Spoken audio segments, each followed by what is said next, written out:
Hello అండి, welcome to my channel sweet and spicy food అండి. ఇవాళ నేను మంచి జీరా రైస్ చూపిస్తున్నాను ఏ విధంగా చేయాలో.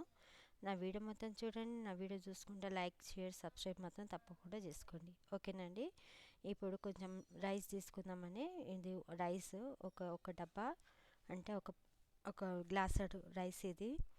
దీన్ని మంచి అన్నం వండుకొని పక్కకు పెట్టుకోవాలండి, లేకుంటే మిగిలిపోయిన అన్నమైనా పర్వాలేదండి. ఒక కడాయి పెట్టుకొని దీంట్లో మనం జీరా వేసుకుందాం. నూనె తగినంత వేసుకోండి. జీరా వేసుకుందాము.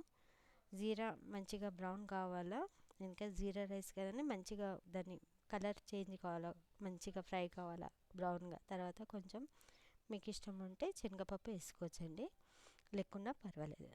దీంట్లో పచ్చిమిరపకాయలు, ఎండుమిరపకాయలు, ఇంకా కరివేపాకు వేసేసుకుందాం. ఇది మంచి ఫ్రై అయినాక దీంట్లో కొంచెము ఒక హాఫ్ స్పూన్ అంతా అల్లం వెల్లుల్లి పేస్ట్ వేసుకుందామండి. ఇది మంచిగా ఫ్రై కావాలా. కొంచెం అల్లం వెల్లుల్లి పేస్ట్ వేసేసుకొని దాన్ని కొంచెం పచ్చితనం పోయేదాకా ఫ్రై చేసేసుకొని దీంట్లో మంచిగా ఫ్రై కావాలండి. అల్లం వెల్లుల్లి పేస్ట్ మంచిగా ఫ్రై అయిపోయినాక చూడండి, మీరు సబ్స్క్రైబ్ చేసుకోండి. చేసుకోకుంటే సబ్స్క్రైబ్ తప్పకుండా చేసుకోండి, లైక్ చేయండి, ఓకేనండి. షేర్ కూడా చేయండి.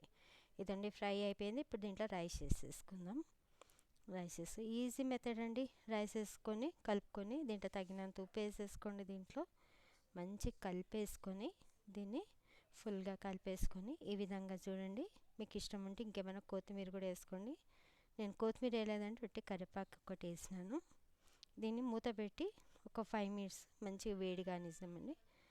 అంతే అండి, జీరా రైస్ ఎంత నిమిషంలో 5 మినిట్స్లో రెడీ అయిపోతుంది. చూసినండి, వేడి వేడి జీరా రైస్ రెడీ అయిపోయింది. మీరు ట్రై చేయండి, ఒక్కసారైనా ట్రై చేయండి. ఏ విధంగా చేసినా చూడండి, లైక్ చేయండి, సబ్స్క్రైబ్ కూడా చేసుకోండి. నేను మంచిగా ఒక ఆమ్లెట్ కూడా పెట్టుకొని నేను తింటున్నానండి. మీరు కూడా ఏ విధంగా ఉందో నాకు కామెంట్స్ పెట్టండి. ఇంకా లైక్, షేర్, సబ్స్క్రైబ్ మాత్రం తప్పకుండా చేసుకోండి, ఓకేనండి. ఇంకా బెల్ ఐకాన్ కూడా ప్రెస్ చేయండి, నా నోటిఫికేషన్స్ మీకు వచ్చేస్తాయి. ఓకే అండి.